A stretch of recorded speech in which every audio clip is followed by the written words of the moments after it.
Today we discuss predictions for the equity market in 2023, investment tips for millennials who may only have a small amount of disposable income to play with, and have Generation Z and millennials turn their backs on that burgeoning crypto market that they played a large part in helping to create.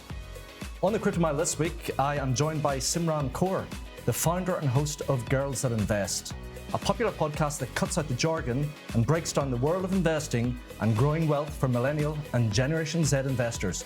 Simran, welcome to the Crypto Mile. Thank you so much for having me.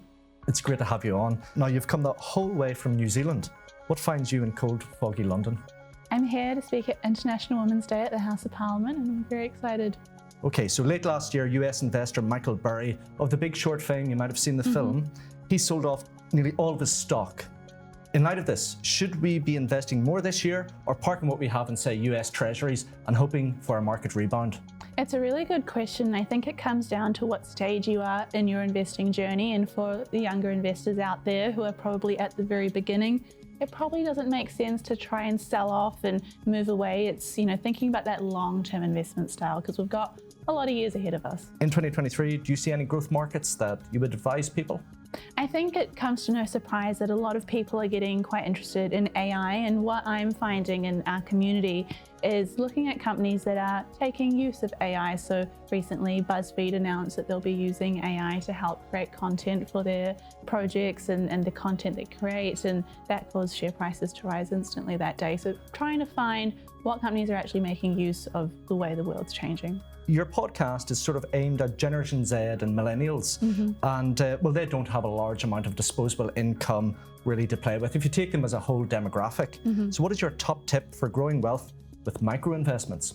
I think we're very lucky. We live in a time where, if this was 10 years ago, we didn't have fractional shares. And so if you just had $10 or 10 quid, you couldn't really do much with it. Whereas now, thanks to fractional shares, you can invest in the companies that you're interested, even with a single dollar. And I think we forget how useful that can be. $5 every single week will add up over time, and the barrier to entry has just dropped significantly. I think if you're a beginner and you don't know where to start, just even looking into index funds, and you can find them across most investing platforms, whether in the UK and you're looking at eToro, or you're in the States and you're looking at Robinhood, wherever that may be, you can now put a very small amount of money, spread it across hundreds, if not thousands of companies, and that's a really good way to dip your toes in. So do you advise people to go for specific equities or look at indexes? I think if you're in the beginning stage, index themes, especially for young women, index funds seem to be a much more easier option to jump into, whereas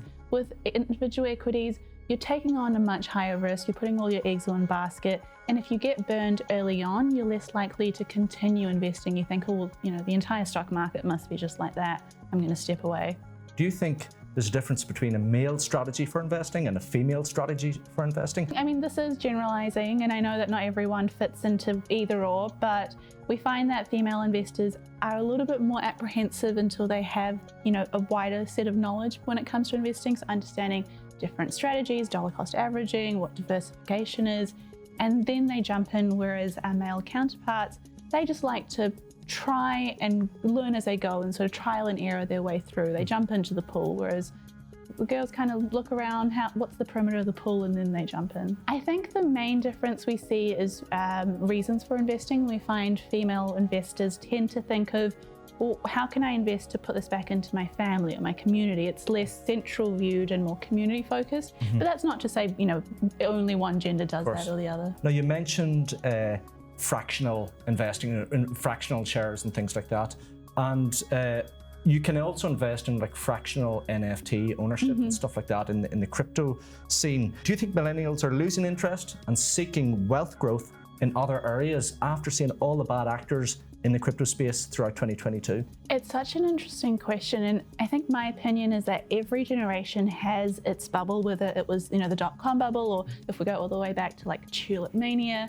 I think this was our equivalent of that, where there were some very legitimate, very strong companies and projects coming out of the space, but it was so inflated with, kind of the outliers that yes, we've seen this huge drop in trust, and we've seen a huge drop in people losing money and going, well, it's, all terrible, but I think once that settles down, the companies and the brands and the NFTs that actually are useful and make an impact, I think they'll continue, and I think we'll see that trust come back. Is there an investor that you watch closely? Someone that has taught you more about markets and investment than anyone else? I think Sally Krawcheck is one that comes to mind. For those that don't know who she is, she was named by Wall Street as the last honest investor. She was fired on the Wall Street Journal twice publicly on the front page, and what she does now is she runs a company called Ellevest, which is a female-focused investing brokerage site. And I find her quite interesting because the way she looks at money and speaks about investing from a female perspective just gives you more of an insight of the different ways that women invest compared to men and what we can learn from each other. And I think putting a blend of that together has really impacted the way I invest. As a parting piece of advice for our audience, is there one piece of advice that investors should take before they make that step in putting their money in whatever project or equity or index that they might look at?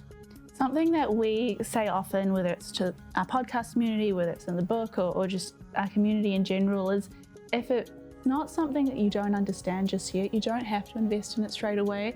And that's going to help you sift between the projects and NFTs and crypto that are really useful and helpful that you can explain to your mum and she can go, oh, I see why that exists. And the ones that just feel a little bit scammy and you're not really sure how this is going to be useful.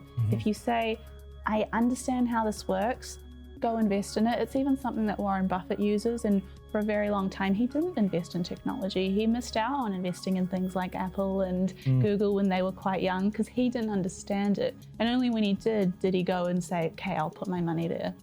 Great advice. Sim from Girls That Invest, thanks for coming on this week's episode of the Crypto Mile. Thank you so much for having me.